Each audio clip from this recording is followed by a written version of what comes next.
Telangana cinematography మంత్రి కోమటిరెడ్డి తీవ్ర అసహనాన్ని వ్యక్తం చేశారు. సినిమా విషయాలు నేను పట్టించుకోవట్లేదన్నారు. కొత్త సినిమా టికెట్ రేట్ల ఫైల్ తన దగ్గరికి రాలేదన్నారు. తనకు తెలియకుండానే 2 సినిమాల జీవోలు జారీ అయ్యాయంటూ మంత్రి కోమటిరెడ్డి మీడియా ఎత్తే తీవ్ర అసహనాన్ని వ్యక్తం చేశారు. నేను సినిమా ఇండస్ట్రీ గురించి పట్టించుకోవడం ఎప్పుడూ బంద్ చేస్తాను. నేను మొత్తం చెప్పని ఆయన అడిగేదానికి ఒకరు అడిగితే కదా, సినిమా ఇండస్ట్రీ గురించి పట్టించుకోవడం బంద్ చేస్తాను.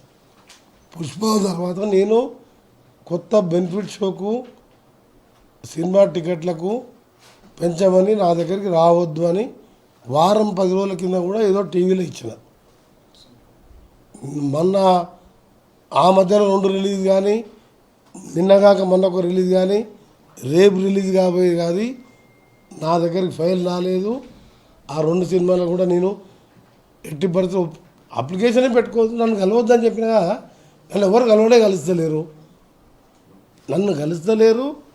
వెంకటేష్ పుష్ప 2లో ఒక మహిళ చనిపోతేనే ఆ బాధలో ఎందుకు ఇచ్చినా అని బాధపడి ఆ హాస్పిటల్ వాళ్ళు నేను ఫోన్ చేసి మాట్లాడితే, సార్ డిఎంహెచ్ఓ గారు వస్తుంది కానీ పేమెంట్ అసలే ఇస్తలేరు అని చెప్తే నేను అసెంబ్లీకి వెళ్ళి హుటాహుటిన పోయి 25 లక్షల రూపాయల ప్రతీక్ ఫౌండేషన్ చెక్ ఇచ్చి వచ్చిన.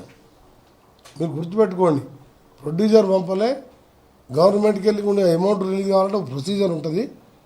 డిఎంహెచ్ఓని అడిగినా, మెడికల్ అండ్ ప్రిన్సిపల్ హెచ్బి గారికి చెప్పిన, మనం కడతాం సార్ అంటే హాస్పిటల్ కిమ్స్ హాస్పిటల్ సంగతి మీకు తెలుసు. ఆయన మనిషి ప్రాణం పోయినా సరే పైసలు కట్టండి, అక్కడ ట్రీట్మెంట్ చేయరు. కిమ్సే కాదు, ఎనీ కార్పొరేట్ హాస్పిటల్ అడ్వాన్స్ పేయాలి. నేను పోయి పే చేసిన. ఆ తండ్రికి చెప్పిన, ఈ అబ్బాయిని ఏమంటే నేను చదివిపిస్తా అని చెప్పిన. ఆ రోజే చెప్పిన, అసెంబ్లీలో వచ్చి రిటర్న్ నెక్స్ట్ డే, ఇక ముందు తెలంగాణలో బెనిఫిట్ షోలు సినిమా రేట్లు పెంచబడవు, బెనిఫిట్ షోలు ఇవ్వబడవు. ఆ మాట కట్టుబడి ఆ తర్వాత నేను ఏ ఫైల్ కూడా సైన్ పెట్టలేదు. నాకు తెలియనప్పుడు నాకు తెలియదు.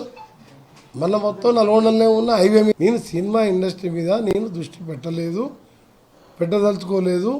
సమస్యలు ఉంటే కార్మికులు వస్తే అప్పుడు విజిలెన్స్ ఎంక్వైరీ కానీ, యాక్టర్లకు కానీ అన్యాయం జరిగితే పేద కళాకారులకు ఇళ్ళ విషయంలో పట్టించుకుందాం అంతే తప్ప రేట్ల విషయంలో బెనిఫిట్స్ పెట్టొద్దన్నందుకు నా దగ్గరికి ఎవరు వస్తలేరు. అది ఏం జరుగుతుందో నాకు తెలియదు.